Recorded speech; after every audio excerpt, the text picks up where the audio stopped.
Hello, am I audible, class?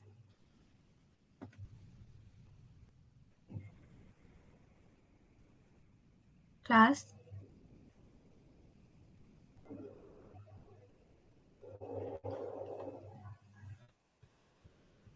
Okay, then we'll start. Perfect. सभी आ गए?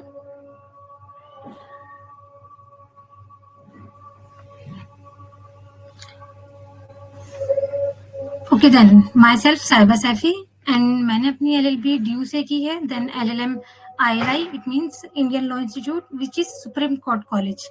And currently मैं अभी टीचिंग के प्रोफेशन में हूँ, बाकी अलग से कुछ नहीं है. So जैसे आप बाकी क्लासेस के अकॉर्डिंग जानते हैं कि 45 मिनट की क्लास होगी, देन 15 मिनट्स का सेशन होगा, क्वेश्चन आंसर सेशन, जिसमें आपके जो भी डाउट्स होंगे वो मैं क्लियर करूंगी. तो फर्स्ट स्टार्टिंग के 45 मिनट्स में मैं आपको जो भी बताऊंगी उसके बेसिस पे आपके जो भी डाउट्स होंगे वो मैं 15 मिनट्स में क्लियर करूंगी. एंड देन इफ कोई डाउट रह जाता है तो वो हम नेक्स्ट क्लास में प्रोसीड कर सकते हैं. वो कोई टेंशन लेने की चीज नहीं है कि कोई डाउट रह गया है तो फिर क्या समझ में नहीं आया. अगर कोई एग्जाम के पॉइंट ऑफ व्यू से जरूरी है तो मैं उसको नेक्स्ट क्लास में डिस्कस कर दूंगी. सो आज की जो क्लास है सिर्फ मेनली जो हमारा फोकस रहेगा वो इंट्रोडक्टरी क्लास है. ऐसा नहीं है कि जिसमें मैं बहुत ज्यादा कुछ डिस्कस करने वाली हूँ. सो कैसे हम आगे प्रोसीड करेंगे, कैसे हम पढ़ाएंगे या क्या चीज हम कैसे कवर करेंगे, वो सारी चीजें हम आज की क्लास में डिस्कस करेंगे. और सिलेबस के लिए क्या जरूरी है क्या नहीं है वो सारी चीजें डिस्कस करेंगे.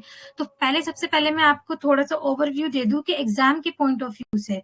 तो एग्जाम के पॉइंट ऑफ व्यू से अगर हमें अपने सब्जेक्ट को लेकर के चलना है तो मैं आपके लिए सजेस्ट करूंगी कि सबसे मेन है आप अपने लिए PYQ देखें, जिससे आपको आइडिया मिल जाएगा कि आपके जो एग्जाम में क्वेश्चन आने वाले हैं वो किस तरह के क्वेश्चन आने वाले हैं और किस टाइप के किस टॉपिक से ज्यादा फोकस कर रहे हैं. तो उससे क्या फायदा होगा आपका कि आपको ना, मैं सजेस्ट तो करूंगी कि आप सारा ही कवर करें, लेकिन इफ आपके पास टाइम नहीं है तो उससे आइडिया हो जाएगा आपको कि एग्जाम के पॉइंट ऑफ व्यू से कितना जरूरी है पढ़ने के लिए. तो आप वही फोकस करेंगे और उन प्रीवियस ईयर के क्वेश्चन पेपर्स को सॉल्व करने का ट्राई करें.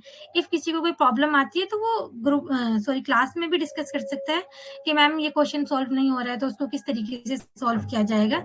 या आप मुझे ड्रॉप कर सकते हैं कमेंट बॉक्स में कि मैम इस क्वेश्चन को आप मुझे बता दें तो मैं नेक्स्ट क्लास में उसको प्रोसीड कर दूंगी कि आप इस क्वेश्चन को इस तरीके से सॉल्व कर सकते हैं.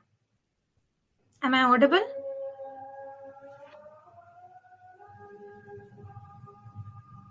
Class? Okay. हाँ, तो आप वो आप मुझे क्वेश्चन दे सकते हैं, फिर देन मैं नेक्स्ट क्लास में उसको बता दूंगी कि आप इस क्वेश्चन को इस तरीके से सॉल्व कर सकते हैं या एग्जाम के पॉइंट ऑफ व्यू से ये आपका पैटर्न होना चाहिए जो एग्जाम में लिखने के लिए आंसर. तो आज जो इंट्रोडक्टरी क्लास है उसमें हम मेन फोकस करते हैं कि सबसे हमारी जो यूनिट्स हैं वो 12 यूनिट्स डिवाइड हैं, जिसमें हमें इसमें कुछ सब यूनिट्स भी हैं जैसे सोर्स ऑफ मुस्लिम लॉ. इसमें क्या क्या सोर्सेज हैं मुस्लिम लॉ के, इसमें ये इसकी सब यूनिट्स और भी आएंगी. जिसमें इंट्रोडक्शन टू मुस्लिम लॉ, इसमें एक दो यूनिट्स और आएंगी इनकी सब, जो इसमें मेंशन नहीं है, लेकिन जब हम इसको बाइफरकेट करेंगे तो उससे हमें आइडिया हो जाएगा कि उसके अंदर कौन कौन सी चीजें और डिस्कस होने वाली हैं. School of Muslim law, applicability of Muslim law, marriage, मेहर dower, talaq and its kind, dissolution of marriage, divorce and under Muslim women protection, rights on divorce act, maintenance of wives. थोड़ा wording को आप थोड़ा सा ना ज्यादा ध्यान से, मैं अगर कोई चीज पढ़ा रही हूँ तो आप उन वर्ड्स को भी नोटिस करते रहें कि मैं किन वर्ड्स को कितना बोल रही हूँ. कि जो बेर एक्ट की लैंग्वेज होती है, किसी भी एक्ट को पढ़ने के लिए उसकी बेर एक्ट की लैंग्वेज का पता होना, उसके वर्ड्स का पता होना बहुत ज्यादा जरूरी होता है. ऐसा नहीं है कि कहीं पर अगर शैल लिखा है, मे लिखा है तो आप मे को शैल कर दें, शैल को मे कर दें. अगर बेर एक्ट में शैल मेंशन है सॉरी, तो शैल ही आएगा. इट मीन्स कि वो मैंडेटरी फॉर्म में बता रहा है. मे में डिस्क्रिशन आ जाता है कि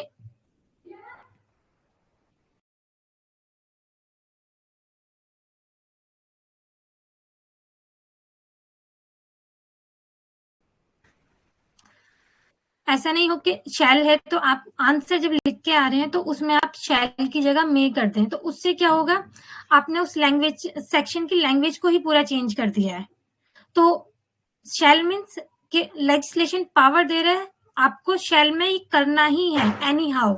इसमें कोई आपकी मर्जी नहीं है, कोई कोर्ट का डिस्क्रिप्शन नहीं है, कुछ नहीं है, आपको फुलफिल ही करना है।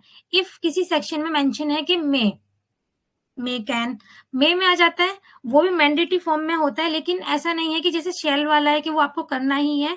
मे वाले में आप कि ठीक है, कोर्ट अपना डिस्क्रिप्शन अप्लाई करके और अपना जुडिशियल माइंड इंटरप्रेट करके उसको बता सकता है कि आप इसको किस तरीके से कर सकते हैं। तो वहां पे जहां मे आ जाता है, वहां पे कोर्ट की भी डिस्क्रिप्शन आ जाती है कि आप कोर्ट कितना, कोर्ट मीन्स की जजेस की, जो आपके केस को डील कर रहे हैं, उनकी डिस्क्रिप्शन आ जाती है कि आप कितना उनके साथ में लाइक वो किस अंडरस्टैंडिंग के साथ में आपके केस को बता रहे हैं कि आपको ये करना चाहिए या नहीं करना चाहिए। ठीक है, तो जैसे कि यहाँ मेंशन है मेंटेन ऑफ फाइव्स। आप जानते हैं कि मुस्लिम लॉ में कितनी शादी अलाउ है एंड कितनी नहीं है, किस कंडीशंस पे अलाउ है, किस कंडीशंस पे नहीं है, वो सारी कंडीशंस भी हम डिस्कस करेंगे। एंड शाहबानो का केस भी, जो आईपीसी का 125 सेक्शन है सीआरपीसी का, जो मेंटेनेंस को डिस्कस करता है, तो उसके बारे में भी हम समझेंगे कि किस तरीके से मुस्लिम्स वाइफ को भी आईपीसी के सॉरी सीआरपीसी के अंडर में मेंटेनेंस अलाउ किया गया, और किस कंडीशंस में किस तरीके से, ये सारा पूरा शाहबानो का जो केस है हम उसमें डिस्कस करेंगे।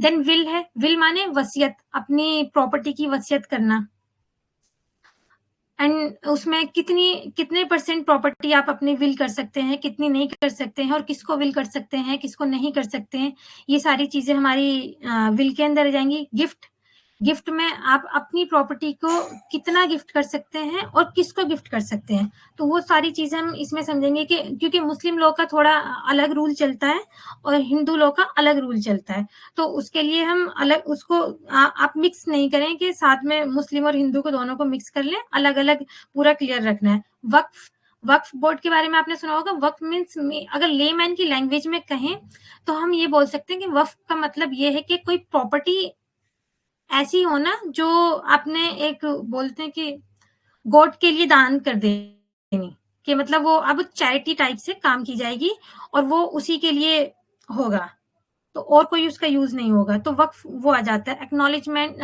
सॉरी प्रीएम्पशन, प्रीएम्पशन अगर इसको सिंपल सी लैंग्वेज में मैं कहूँ तो मैं ये कहूंगी कि ना, अगर आप मान लीजिए प्रॉपर्टी, मैं अपनी प्रॉपर्टी बेच रही हूँ, तो पहले किसका राइट होगा प्रॉपर्टी लेने के लिए, तो वो प्रीएम्पशन में आ जाएगा। एक्नॉलेजमेंट एंड गार्जियनशिप, ये सारी चीजें हम इसमें डिस्कस करेंगे। तो सबसे पहले इंट्रोडक्शन टू मुस्लिम लॉ, तो मुस्लिम लॉ का इंट्रोडक्शन अगर हम दें तो सबसे पहले मैं जरूरी समझूंगी आपको बताने के लिए कि हम समझें कि मुस्लिम लॉ, मुस्लिम कौन है। कोई क्या मुझे चैट में लिख के थोड़ा सा आइडिया दे सकता है कि आपके अकॉर्डिंग मुस्लिम कौन है? क्लास,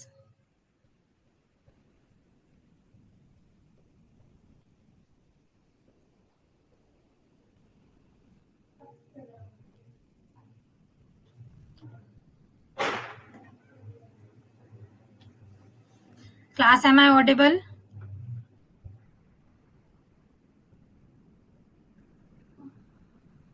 लेमन लैंग्वेज में ही बता दो आप।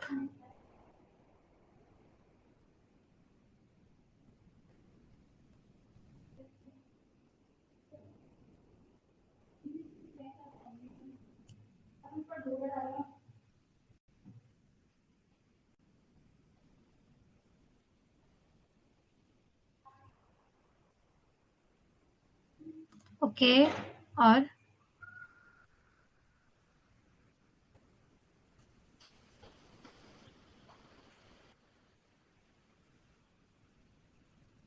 Any other?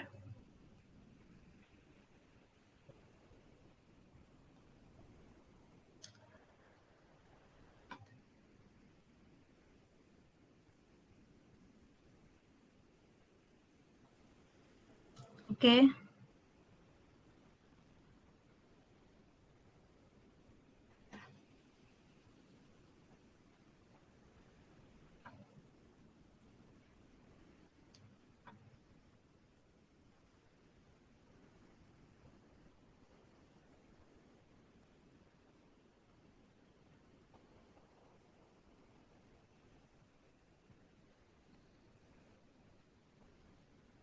मैं 2 मिनट वेट करती हूँ, उसके बाद में इफ नहीं आंसर आता तो देन मैं प्रोसीड करूंगी आगे। तब तक अगर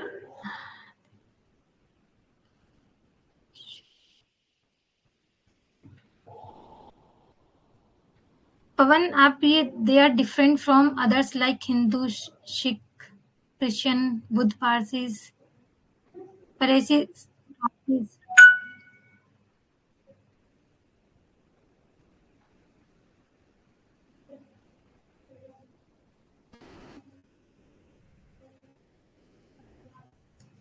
आप ये किस सेंस में बोल रहे हो, मैं समझ नहीं पा रही।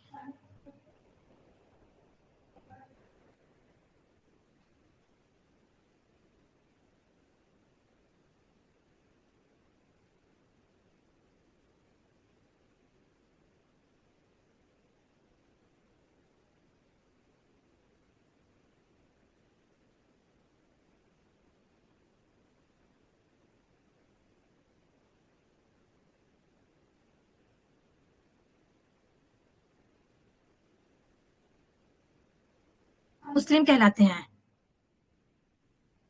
Connecting back. Am I audible, class? I am facing some technical issues.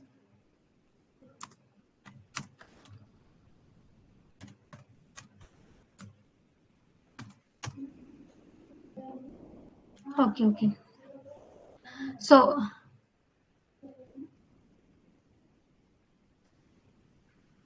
सो मुस्लिम जो ये मानते हैं कि गॉड एक है, और जो मोहम्मद है वो अल्लाह के मैसेंजर हैं, जो जिन्होंने हमें इस्लाम दिया, मतलब उनके जरिए इस्लाम आया कि किस तरीके से फॉलो होना चाहिए, किस तरीके से मुस्लिम्स को रहना चाहिए, किस तरीके से मुस्लिम्स को अपनी लाइफ को जीना चाहिए।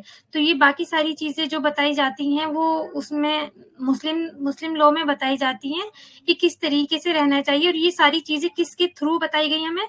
वो जो अल्लाह के मैसेंजर थे, मोहम्मद, जिनको अभी पवन या किसी ने चैट में लिखा था कि हु बिलीव्स इन मोहम्मद, तो who believes in Allah, but वो साथ में ये भी मानते हैं कि जो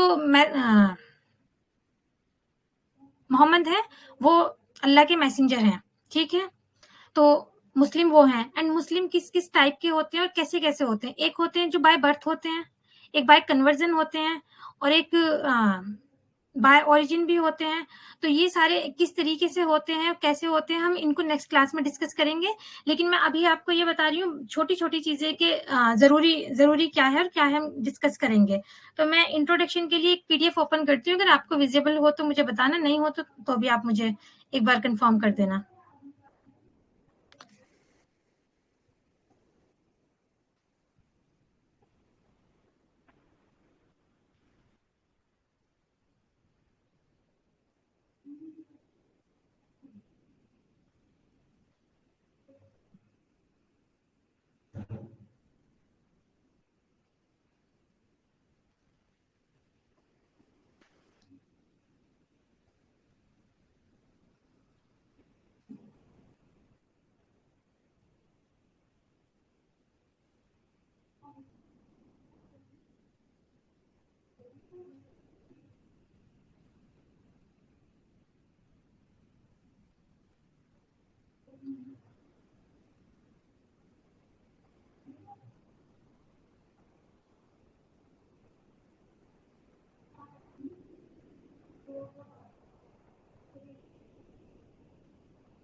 क्लास विजिबल है ये पीडीएफ जो मैंने शेयर किया है?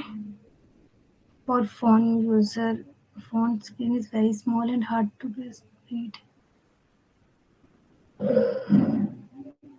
आप जूम करके ट्राई करिए.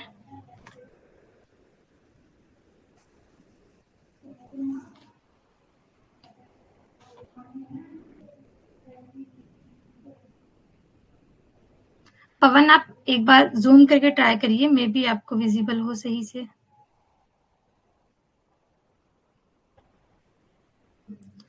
सो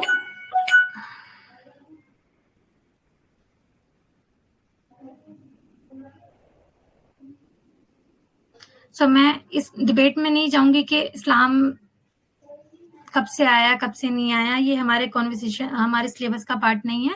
जो हमारे लिए जरूरी है मैं उसी पे फोकस करूंगी मेनली, कि कितना हमारे लिए जरूरी है कितना नहीं है. तो इंट्रोडक्शन ऑफ मुस्लिम लॉ में हमारा सबसे पहले पार्ट आएगा. सबसे पहले जो हम डिस्कस करेंगे वो ये कि हु इज मुस्लिम, कौन है मुस्लिम. ठीक है, क्योंकि हमें ये जानना जरूरी है सबसे पहले कि मुस्लिम कौन है. A Muslim is a person who follows the religion of Islam from the point of law. The court is interested if the person. There are two ways in which a person can be regarded as Muslim. दो वे हैं जिस तरीके से हम उनको मान सकते हैं कि मुस्लिम है. तो फर्स्ट की मुस्लिम पर्सन, मुस्लिम वो है जो इस्लाम रिलीजन फॉलो करता है और जिसका ये बिलीफ है कि वो गॉड एक है और जो मोहम्मद है वो उसके मैसेंजर है, उसके सिवाय कोई भी नहीं है. जो ये बिलीफ रखता है वो मुस्लिम कहलाएगा, और जो मुस्लिम रिलीजन को फॉलो करता है, इस्लाम को फॉलो करता है, वो मुस्लिम कहलाएगा. तो Muslim by birth, a believes in one God and the prophethood Muhammad. So जो बाय बर्थ है, जिसका बर्थ मीन्स के जिसने इस्लामिक फैमिली में या मुस्लिम फैमिली में बर्थ लिया है, तो वो नेचुरल ही वो मुस्लिम कहलाएगा क्योंकि उसने मुस्लिम फैमिली में बर्थ लिया है. मान लीजिए आपने बर्थ लिया किसी अदर रिलीजन में, लेकिन आप बाद में मुस्लिम फैमिली में आ रहे हैं, तो क्या आप मुस्लिम कहलाएंगे? तो ये सारी कंडीशंस कैसे फुलफिल होंगी, तो वो हम डिस्कस करेंगे. तो एक होता है कि बाय बर्थ, एक होता है बाय कन्वर्जन. मान लीजिए आपने कन्वर्ट, और वो कन्वर्जन आपका कब होगा, कब आप कन्वर्जन के लिए एलिजिबल हैं, तो वो कन्वर्जन किस तरीके से आप कर सकते हैं, तो वो सारी चीजें हैं. तो कन्वर्जन में क्या होगा कि conversion by profession of Islam, convert by formal ceremony. It means कि आपने अपना कन्वर्जन मुस्लिम धर्म में कर लिया और आप मुस्लिम हो गए. पहले आप किसी और रिलीजन में थे, लेकिन फिर उसके बाद में आपने क्या किया, अपना कन्वर्जन किया. इट मीन्स कि आपने अपना इंटरेस्ट दिखाया कि आप मुस्लिम बनना चाहते हैं या आपको मुस्लिम इस्लाम रिलीजन अच्छा लग रहा है. ये आपकी चॉइस हो सकती है, या कोई अपना मतलब कन्वर्जन किसी और में भी करवा सकता है. तो वो सारी चीजें अलग हैं. तो कन्वर्ट बाय मुस्लिम, अब ये इसके लिए यहाँ थोड़ा सा अलग है कि आप जब मेजोरिटी एज पे जाते हैं आप तभी कन्वर्जन करा सकते हैं अपना. उससे पहले आप अपना कन्वर्जन नहीं करा सकते, क्योंकि उससे पहले आपको माइनर माना जाता है. माइनर वाली चीजें जो होती हैं वो आपको बच्चे में ट्रीट की जाती है. तो हो सकता है कि आप मतलब उस टाइम पे माइंड आपका बच्चे वाला होता है ना, तो आप नहीं समझ सकते कि आपके लिए क्या सही है क्या गलत है. तो मे बी आपको कोई बोल दे कि ठीक है आप इधर इस रिलीजन में आ जाइए या उस रिलीजन में आ जाइए. तो इसलिए एक मेजोरिटी एज बनाई गई है जिसके बाद आपका वोटिंग राइट भी आ जाता है, तो आप अपने लाइफ के डिसीजन अपने हिसाब से ले सकते हैं. तो एक बाय कन्वर्जन होता है. Then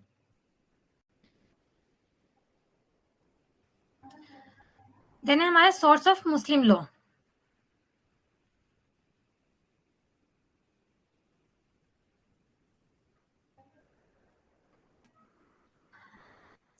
Sources of Muslim law. The Islamic law is referred to as Sharia. Islam has given the most comprehensive legal system to mankind. Islam has its own personal, civil, criminal, evidence, and international law.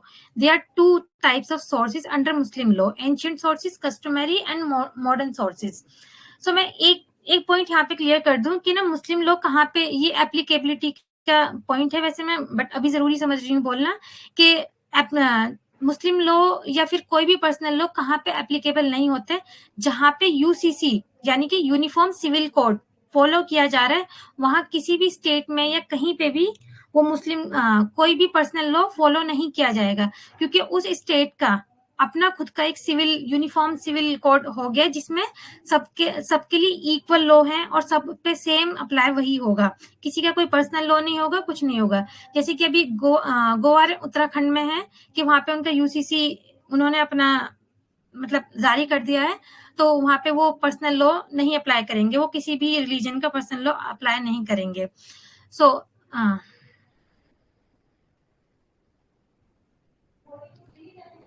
So first source जो है हमारा वो the Quran, since the text of the Quran is held to be a very word of Almighty God Himself. It almost goes without saying that the Quran is not only a source of Sharia but the primary material of source. So जो सबसे पहला source है मुस्लिम law का वो क्या है, कुरान है। Quran means के जो मोहम्मद नबी थे उन पे उतारी गई, उनके थ्रू नाजिल की गई थी कि किस तरीके से जो मुस्लिम को रहना है, किस तरीके से अपने साथ वालों के साथ में कैसे बिहेव करना है, बाकी के साथ में कैसा रहना है। तो बाकी सारी चीजें जो इसमें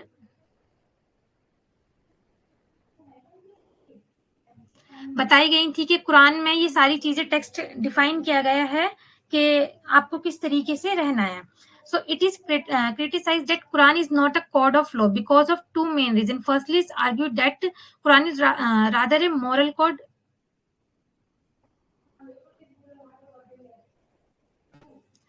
determining one's way of life. Secondly, it is also said that Quran is not a code of law, as out of its verses, no more than about 600 deals with specifically legal matters. However, once most remember that unlike Western legal system, that Sharia makes no distinction between religion and civil matters. It is codification of God laws and it concerns itself very aspect of legal. सो इस point को हम समझते हैं ऐसे कि मान लीजिए कि कुरान को जो थोड़ा क्रिटिसाइज भी किया गया है कि काफी जूरिस्ट के द्वारा कि जो कुरान है वो प्रॉपर सोर्स ऑफ लॉ नहीं है, क्योंकि इसमें काफी सारी चीजों में डिस्टिंक्शन नहीं किया गया है, उनको सबको साथ में किया गया है। तो लेकिन मुस्लिम्स का कहना यह है कि हमारे लिए वो ठीक है, और जो मुस्लिम उसमें सारी चीजें बताई गई हैं और जिसको पढ़ना आता है वो उससे पढ़ के समझ सकता है। तो अभी कुरान के बाद में एक एक्ट भी है जिसको अभी ला दिया गया है, जिसमें शरीयत एक्ट माना जाता है। वो एक्ट भी ला दिया गया है जिसमें थोड़ा कोडिफाइड करके उसको बता दिया गया है कि किस तरीके से फॉलो होगा। Head punishment, the Quran legislation also covers a range of other topics, homicide, marriage, divorce, inheritance. There is an authentic hadith of the prophet that he who knows that law of inheritance is possessed of half of the knowledge of the world. So Quran के अंदर में punishment के अगर कोई crime करता है किसी के अगेंस्ट में तो उसकी क्या पनिशमेंट होगी वो सारी चीजें भी बताई गई हैं। बाकी शादी का क्या तरीका होगा या किस तरीके से शादी की जाएगी, कौन किससे शादी कर सकता है, वो सारी चीजें भी कुरान में बताई गई हैं। डाइवोर्स के बारे में भी कि तलाक कि किस तरीके से तलाक होगा या किस तरीके से तलाक दिया जाएगा, ये सारी चीजें भी कुरान में डिस्कस की गई हैं। इनहेरिटेंस इनहेरिटेंस और बाकी इनहेरिटेंस के बारे में भी कि मतलब प्रॉपर्टी किस तरीके से एक पीढ़ी से दूसरी पीढ़ी पे ट्रांसफर की जाएगी। इनहेरिटेंस को सिंपल वर्ड में अगर हम कहें तो जैसे मान लीजिए भी मेरे फादर हैं, उनकी जो प्रॉपर्टी है मेरे भाई तक कैसे आएगी, तो वो और कितनी आएगी और किस किस के पास आएगी, तो वो सारी चीजें जो इनहेरिटेंस में बताई गई हैं और किस तरीके से वो आएंगी वो सारी चीजें इसमें बताई गई हैं। देयर इज एन ऑथेंटिक हदीस of the prophet. But if you look the Quran, is complete outline of the inheritance with only 3 verses. Then second है हमारा सुन्ना. The sunnah is the second most important source of Islamic law. It comprises the practice and the precedent set by the Prophet Muhammad himself. Sunnah.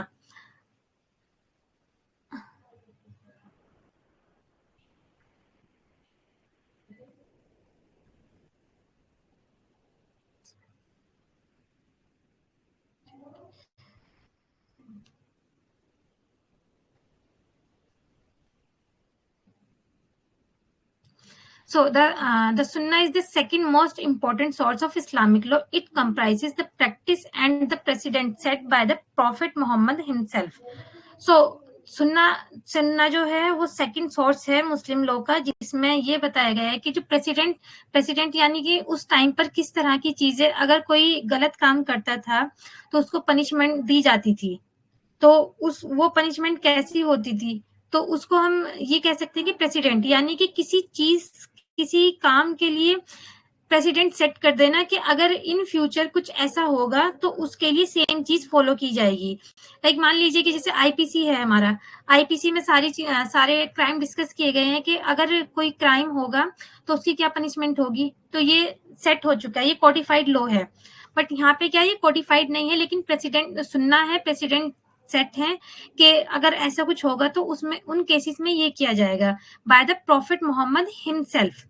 The authority of the Sunnah is derived from the text of the Quran, because the circumstances of each revelation were thought necessary to correct interpretation. It was imperative to gather as many traditions as possible about the action of the Prophet to fully understand the Quran.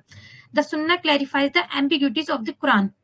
अब मान लीजिए कि Quran Arabic language में लिखा होता है, तो सभी जिसको अरेबिक नहीं आती है, जिसको सिर्फ अरेबिक पढ़नी आती है और अरेबिक समझनी नहीं आती है, तो उसके लिए तो थोड़ा डिफिकल्ट हो जाएगा कुरान को समझने के लिए कि कुरान क्या कह रहा है किसी चीज के लिए।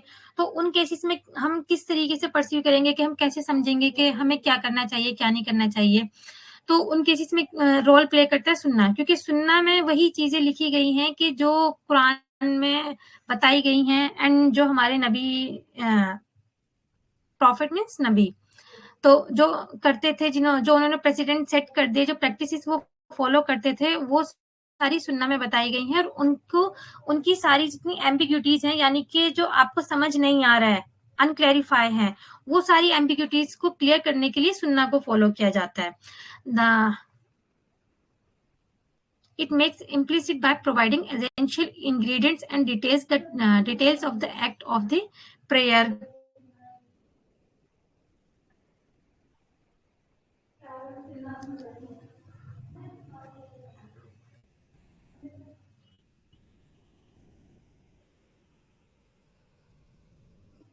Prayer, fasting, giving, pilgrimage were all illustrated by the Sunnah of the Prophet. Again, it was established by the Sunnah that a killer cannot inherit from the property of his victim. अब यहाँ पे एक थोड़ा सा है example देने के लिए कि जो मुस्लिम हैं उनके ऊपर कुछ रूल्स भी हैं और कुछ चीजें फर्ज और सुन्नत। फर्ज मीन्स के मैंडेटरी फॉर्म, सुन्ना मीन्स आप चाहें तो कर सकते, नहीं चाहें तो नहीं कर सकते, अगर आपको नहीं करना है तो नहीं करें। तो वो सारी चीजें ये सुन्ना अलग है, और वो सुन्ना दूसरा वाला जो है फर्ज एंड सुन्नत में जो मैं बता रही हूँ आपको, वो अलग है। तो इनको दोनों को मिक्स नहीं करना। ये सुन्ना वाला जो इसमें हदीस वाला सुन्ना है, और सुन्ना वाला वो दूसरा सुन्ना कि आप फॉलो करना चाहते हैं कि नहीं चाहते, वो अलग चीज है। तो इसमें ऐसा है कि तो जो आपको फर्ज बताए गए हैं, जो फॉलो करने के लिए बताए गए हैं, कि अगर कोई पर्सन इस्लाम फॉलो करता है तो उस पर कुछ ड्यूटीज भी आती हैं कि उसे वो करना होगा, जैसे कि नमाज पढ़ना, 5 वक्त की नमाज पढ़ना, फजर, जोहर, असर, मगरिब, इशा, ये 5 वक्त की नमाज पढ़ना, फास्टिंग, रोजा रखना, फास्ट करना, और हज पे जाना, चैरिटी करना, यानी कि उसको क्या बोलते हैं मुस्लिम में, सदका करना। तो ये सारी चीजें मतलब ये सारी उस पे बाउंड होती हैं कि जो मुस्लिम बाय बर्थ और बाय कन्वर्जन है उसको ये सारी चीजें करनी होंगी। एंड देन एक चीज और है सुन्ना में कि डेट क्लियर, जिसने मान लीजिए कि मैं अगर कोई डिस्प्यूट हो रहा है या नहीं भी हो रहा है, कोई चीज चल रहा है, डिस्प्यूट चल रहा है कि 2 भाइयों के बीच में डिस्प्यूट चल रहा है, एक भाई ने क्या किया, दूसरे भाई को मार दिया जान से। तो इसमें क्या होगा कि जिस भाई ने दूसरे भाई को मारा, वो अब उसको माइंड में शायद में भी चल रहा हो कि अगर ये मेरा भाई जो ए ने बी को मार दिया, अगर ए बी को मार दे तो उसकी जो सारी प्रॉपर्टी होगी वो मेरे पास आ जाएगी इनडायरेक्ट वे में, अगर मैं इस तरीके से कर दूं। तो इसमें इस्लाम में क्या बताया गया है कि अगर इफ ऐसा कोई पर्सन करता है तो जो बी की प्रॉपर्टी है वो ए के पास नहीं जाएगी, क्योंकि उसने उसको मार दिया, तो उसकी प्रॉपर्टी वो इनहेरिट नहीं कर सकता, वो प्रॉपर्टी उसकी उसके बाप के ही पास रहेगी। फिर वो किस तरीके से उसको इनहेरिट करेगा वो देखेगा, और बाकी जो उसके रूल्स हैं अलग फॉलो करने के लिए वो अलग से देखा जाएगा। ठीक है। Answers to many problem which the Quran offers no solution, jurist turn the second source of the Islamic law, for according the Quran itself was not only in possession of the books, he was also endowed with the wisdom. But the legislative role of the Sunnah cannot overcome that the Quran, because it lacks the originality in itself, rather it's just the elaboration of the Quran put in the practice by the Prophet. So same चीज के मतलब अगर कुरान को समझना सबके लिए easy नहीं है, तो हमें उसका एक ट्रांसलेशन वर्जन भी चाहिए, और हमें समझ ये भी पता होना चाहिए कि हमें कुरान में क्या चीज बताई गई है, क्या नहीं बताई गई है। तो उसको समझने के लिए हमें सुन्ना को बताया गया है, और सुन्ना से हम समझ सकते हैं। in a situation where Muslim have not been.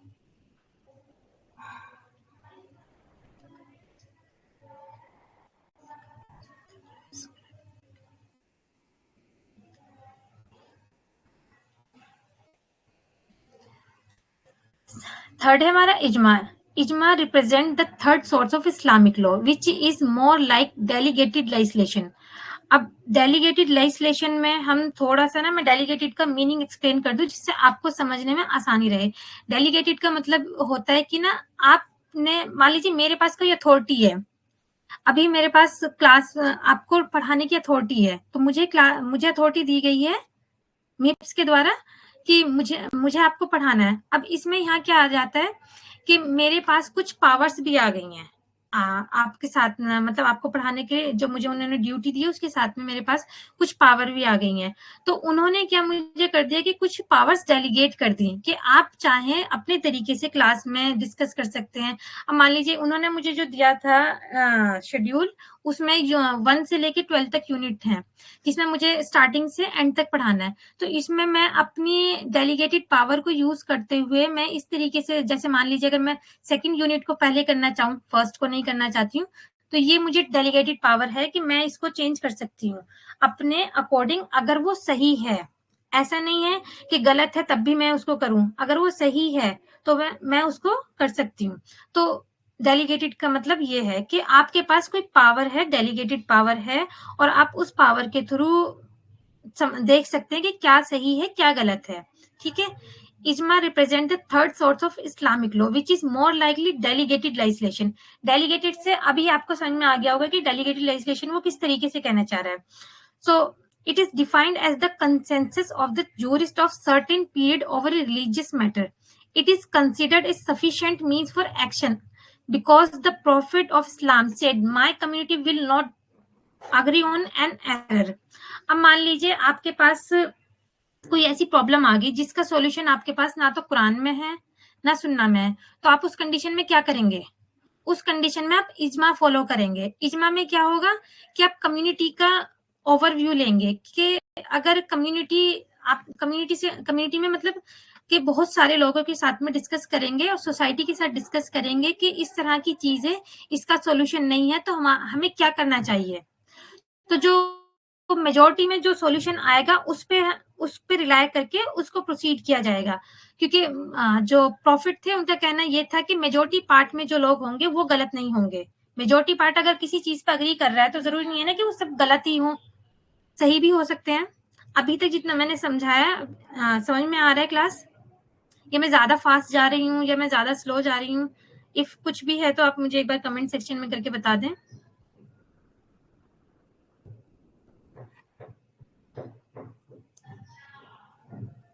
Class,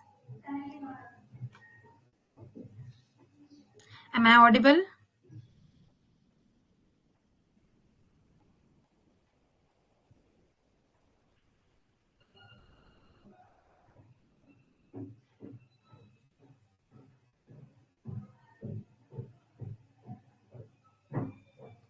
everything is fine, समझ आ रहा है सब?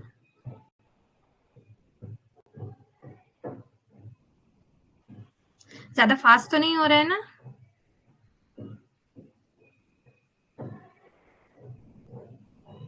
इफ ज्यादा फास्ट लगे तो मुझे बता देना, मैं थोड़ा सा स्लो कर लूंगी स्पीड को।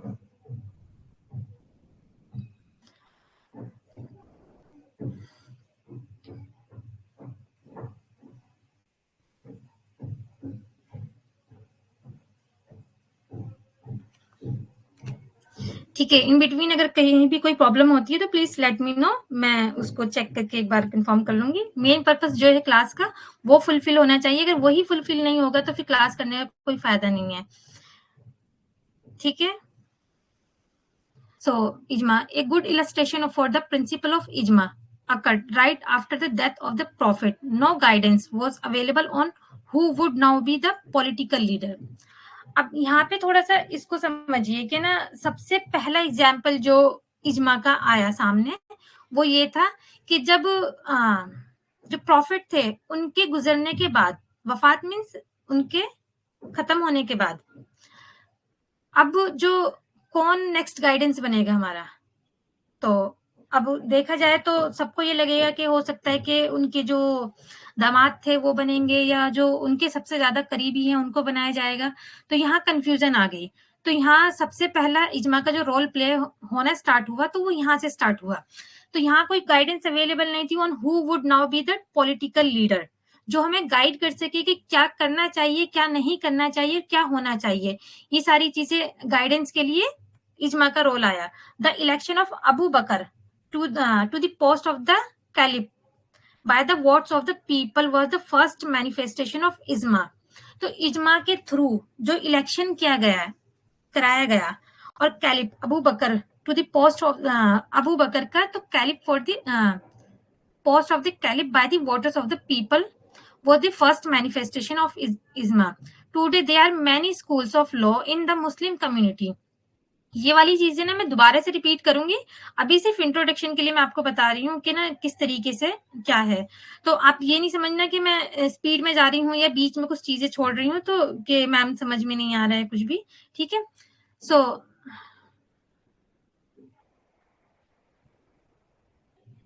today there are many schools of law in the Muslim community. For them, the doctrine of consensus was a source of harmony. Harmony it means कि ना बहुत सारे कुछ ऐसे स्कूल्स भी हैं जो इज्मा को फॉलो करते हैं सही तरीके से। मान लीजिए उनके कोई डिस्प्यूट हो जाता है और उन्हें समझ नहीं आता सुन्ना से भी और कुरान से भी कि हमें क्या करना चाहिए क्या नहीं करना चाहिए। तो अगर कोई चीज समझ नहीं आ रही है तो उसको हम ऐसे ही नहीं छोड़ सकते ना कि जाने दो कोई बात नहीं, अगर हमें कुरान में या सुन्ना में उसका सॉल्यूशन नहीं मिल रहा है तो उसको रहने दो। नहीं, ऐसा नहीं हो सकता ना कि अगर हम कोर्ट में भी जाते हैं तो अपनी प्रॉब्लम लेने के बाद और उनके पास उसका सॉल्यूशन नहीं होता तो इसका मतलब ये नहीं ना कि वो उसको ऐसे जाने देते हैं। स्टार्टिंग का अगर हम कोई एग्जांपल लें तो एक एसिड अटैक वाला हम ले सकते हैं कि पहले हमारे पास एसिड अटैक का रोल, एसिड अटैक का कोई क्राइम नहीं था, लेकिन जब फर्स्ट केस कोर्ट के पास गया तो उसको क्राइम बनाया गया और उसका सॉल्यूशन फाइंड किया गया और उसकी पनिशमेंट को भी फाइंड किया गया और लेजिस्लेशन में उसको ऐड किया गया, प्रॉपर लेजिस्लेशन भी बनाया गया।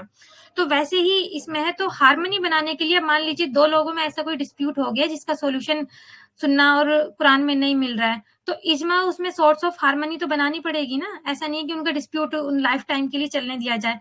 तो हार्मनी बनाने के लिए, सोसाइटी में हार्मनी बनाने के लिए और बैलेंस ऑफ इंटरेस्ट बनाने के लिए, जस्टिस और इक्विटी बनाने के लिए तो इजमा को फॉलो किया जाएगा। और एक लाइक हम कह सकते हैं एक काइंड ऑफ पंचायत टाइप से बैठा करके और सोसाइटी से ओपिनियन लिया जाएगा कि इस प्रॉब्लम का क्या सॉल्यूशन होना चाहिए।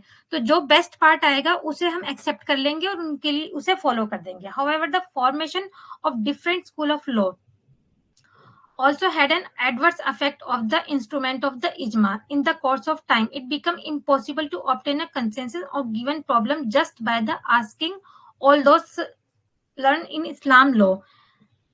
There was no organization that represent all jurists, and also result ijma has come to be determined by looking into the past.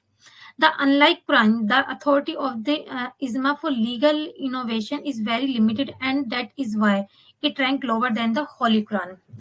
अब ऐसा है कि बहुत सारी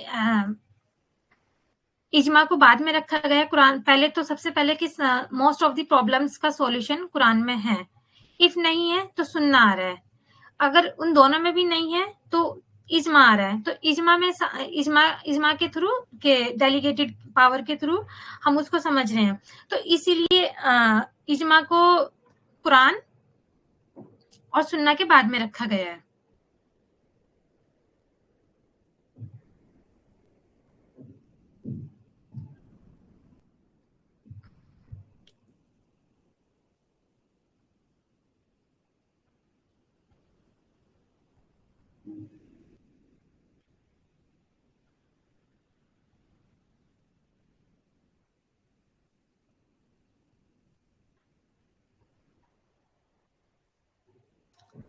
अब क्यास है, क्यास का मतलब एनालॉगी, इट मीन्स कि something needs to legal ruling but has not been clearly address in the other sources. Judges may use analogy, reasoning, and legal precedent to decide new case law. This is often the case when the general principle can be applied to new situation. तो क्यास is essentially tool of interpretation. Interpretation it means कि ना आप किसी चीज को interpret करके समझना, कोई चीज हमें समझ नहीं आ रही है कि हमें इसको कैसे समझना चाहिए, या फिर उसका कोई सॉल्यूशन नहीं मिल रहा है और अभी तक उसको नहीं डिस्कस किया गया है और ना ही एड्रेस किया गया है, तो हम उसको कैसे इंटरप्रेट करेंगे। तो interpretation and it is not mean to alter the existing law but can only be use to find legal principle in conformity with the Quran and Sunnah for a new factual situation.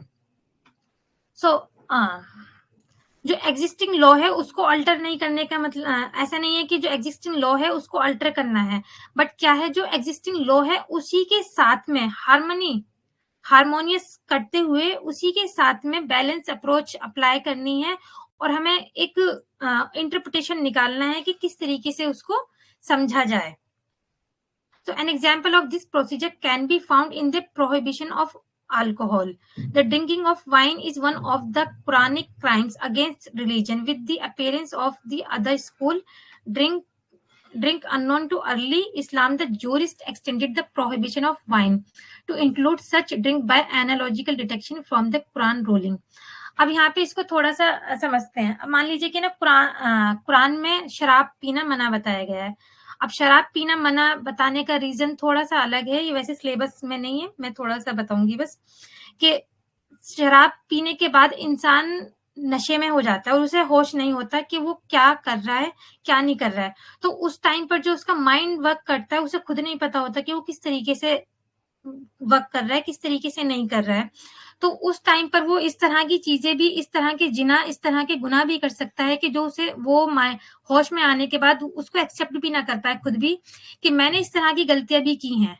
तो इसलिए main purpose जो है, इसलिए शराब का पीना मना बताया गया है। तो यहाँ पे क्या है, इंटरप्रिटेशन अप्लाई किया हमने कि क्या इंटरप्रिटेशन है और क्या क्यास है कि एनालॉगी अप्लाई की कि किस वजह से शराब का पीना मना बताया गया। However the source of law also has its weakness. Firstly, the rank below because it derives the authority from the Quran. Just a second.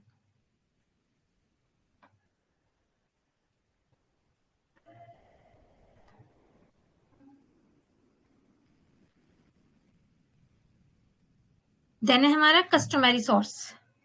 सो इसमें क्या है कि इस्लामिक इसमें ऐसा है कि कस्टमरी मतलब जैसे आप जानते हैं कि प्रैक्टिस फॉलो होने वाली चीजें, कि प्रैक्टिस से क्या फॉलो की जाती थी, हमारे जो प्रॉफिट थे वो क्या करते थे और जो कैलिफ थे वो क्या फॉलो करते थे, किस तरीके से अपने लाइफ स्टाइल को जीते थे, किस तरीके से सारी चीजें करते थे, वो सारी चीजें कस्टमरी प्रैक्टिस में बताई गई हैं।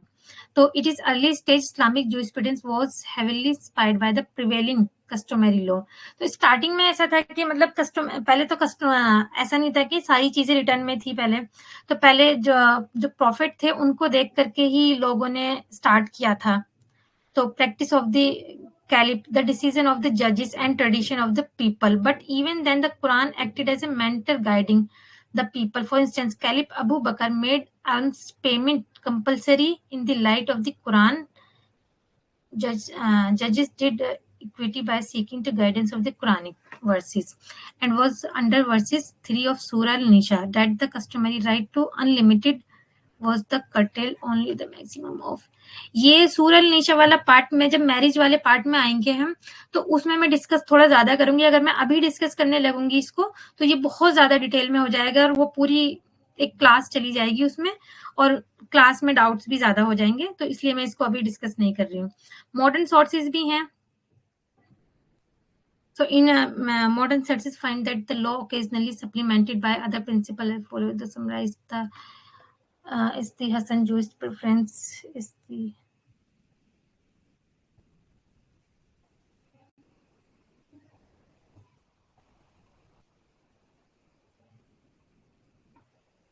so जो ओवरव्यू है हमारे मुस्लिम लॉ का, वो थोड़ा थोड़ा मैंने आपको बता दिया है कि किस तरीके से क्या चीजें हैं, सोर्सेस और स्कूल्स का एप्लीकेबिलिटी किस किस पे होगी, और मैरिज का क्या है, मैरिज किन लोगों के बीच में होगी और किस तरीके से होगी। और मैरिज का ही पार्ट जो है वो डावर है और तलाक है, ये तीनों इंटरलिंक है एक दूसरे से। तो हम ट्राई करेंगे कि इन तीनों को एक साथ में डिस्कस करें, क्योंकि जब शादी होगी, शादी में मेहर भी आएगा, और मेहर मेहर आएगा तो उसके बाद में तलाक वाला पार्ट वो ऑटोमेटिकली मैरिज में फॉल करेगा। अब मैं यहाँ पे स्टॉप करती हूँ, और किसी को कोई डाउट है तो प्लीज वो अपने फीडबैक या कुछ भी कोई कमेंट बोलना चाहे तो कमेंट बॉक्स में लिख करके बता सकते हैं।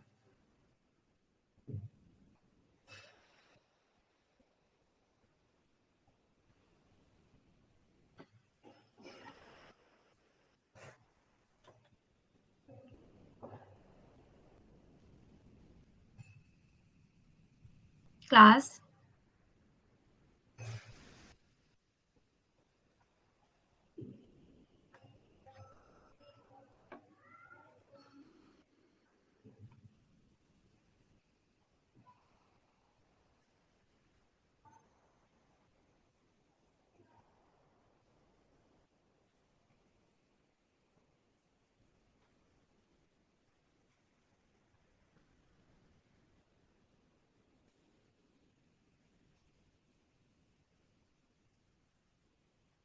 M I Audible?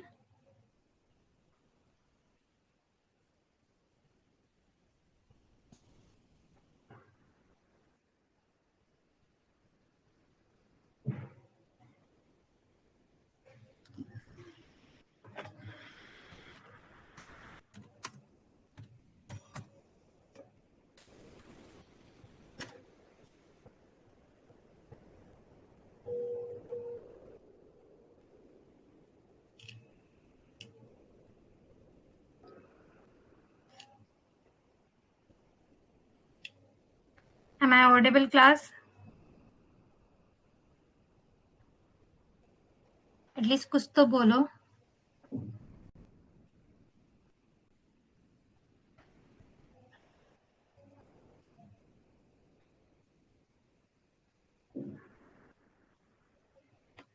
कोई डाउट है?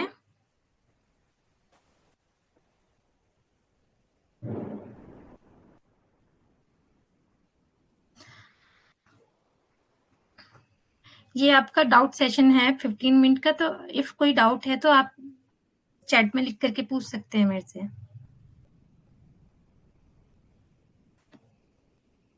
या आपको मेरा टीचिंग पैटर्न पसंद नहीं आया हो तो वो भी आप मुझे बता सकते हैं कि सही है या गलत है, जो भी।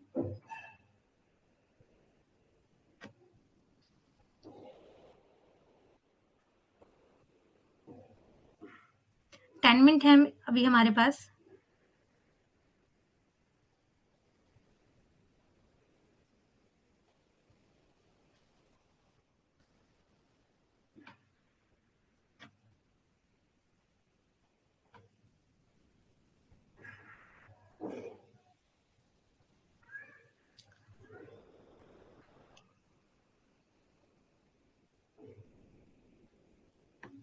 ओके देन मैं आगे का प्रोसीड कर देती हूँ, आगे कुछ चीज़ें डिस्कस कर देती हूँ, आपको कोई डाउट नहीं है।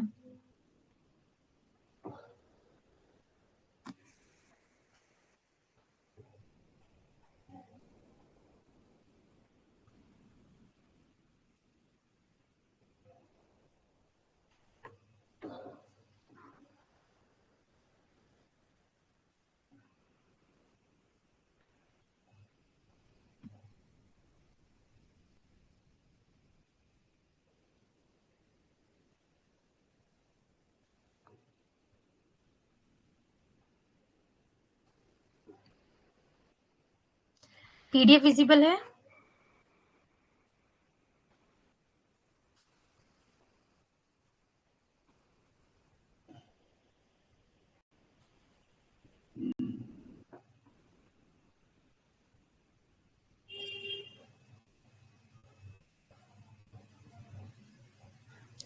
क्लास पीडीएफ विजिबल है?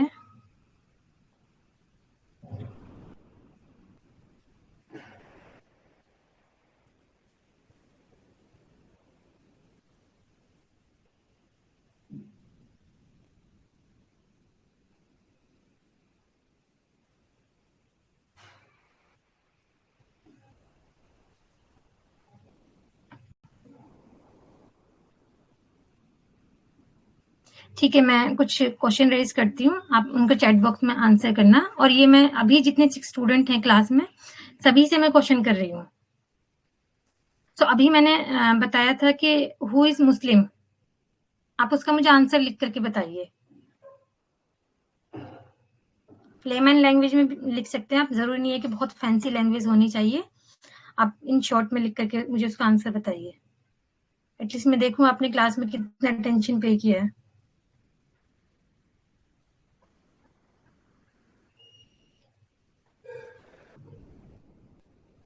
6 स्टूडेंट है, मुझे 6 के 6 स्टूडेंट्स का आंसर चाहिए।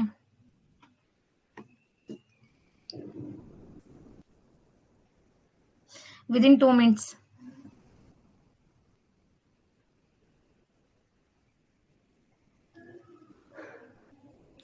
मैंने ये नहीं पूछा कि मुस्लिम कैसे होते हैं, कौन मुस्लिम होते हैं हेमंत, मुस्लिम कौन होते हैं, मैंने ये पूछा है। आप बता रहे हो कि मुस्लिम किस तरीके से या कौन कौन होते हैं।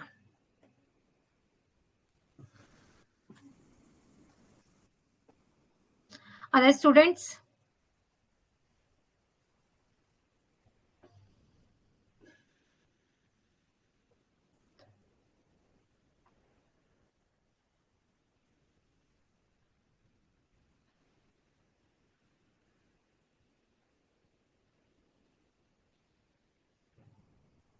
इस्लाम फॉलो करने वाले के साथ में मैंने और भी 2 चीजें बताई थी कि क्या क्या होना चाहिए।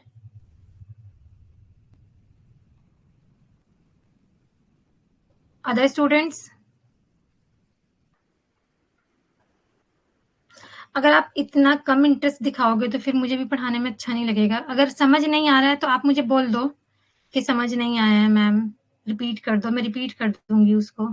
लेकिन आप ऐसे करोगे तो वो थोड़ा सा मेरे लिए भी अच्छा नहीं लगेगा ना, मेरा भी इंटरेस्ट चला जाएगा फिर। आई एग्री, आपको दोबारा पढ़ने की जरूरत है, लेकिन मैंने लेमैन लैंग्वेज में पूछे, जो भी आपको समझ में आया आप वही लिख के बता दो मुझे।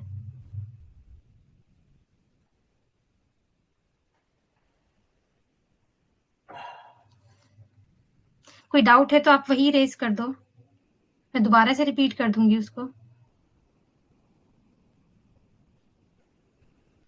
थोड़ा आप इंटरेस्ट दिखाइए ना।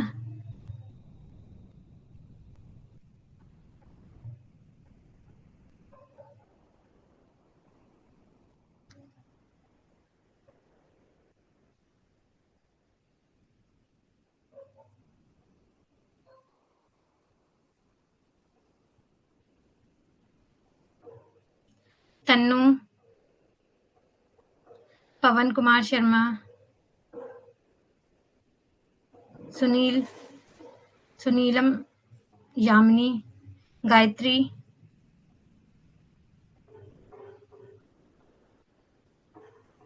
आप भी अपना आंसर लिखकर बताइए।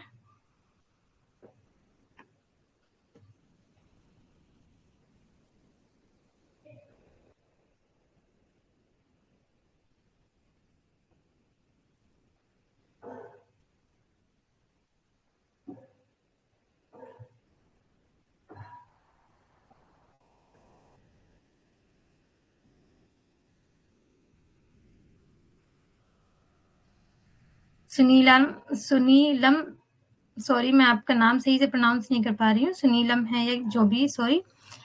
मैंने ये सारी चीजें तो, ये जो आप डिवाइड करके बता रहे हो, ये तो मैंने इसके बारे में तो कुछ मेंशन ही नहीं किया, जस्ट मैंने हु इज मुस्लिम पूछा था। आप तो उनकी फिरकों पे पहुंच गए।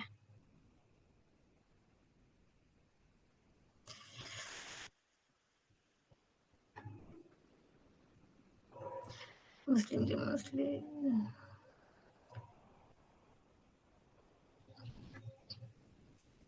जो मुस्लिम लॉ फॉलो करे, जो मेन जो चीज है वो तो पहले आप फॉलो करिए, मुस्लिम लॉ फॉलो तो बाद में करेंगे आप।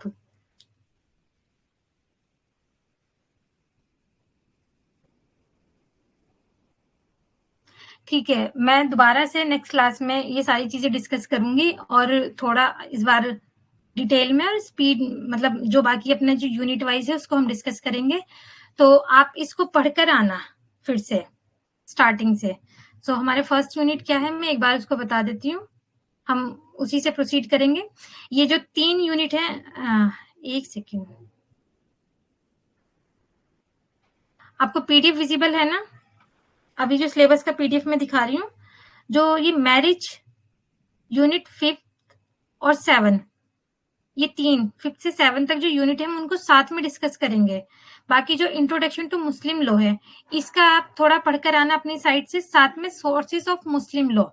नेक्स्ट क्लास में हम सोर्सेस ऑफ मुस्लिम लॉ और इंट्रोडक्शन टू मुस्लिम लॉ ये सारी चीजें डिस्कस करेंगे। तो आप ये पढ़कर आना नेक्स्ट क्लास के लिए, फिर साथ में हम उसको समझेंगे। अगर फिर भी कोई डाउट होता है तो आप मुझे बताना। Okay class?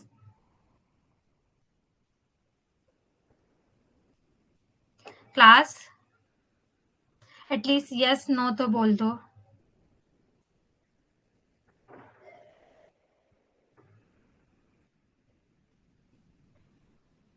मैं 1 बाय 1 करके सबका नाम लेने लग जाऊंगी, फिर आपको आंसर करना पड़ेगा।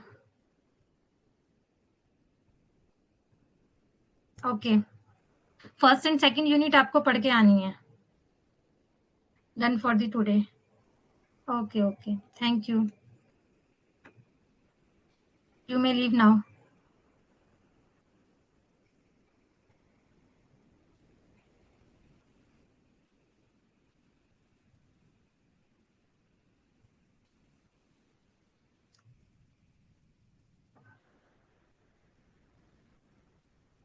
Thank you.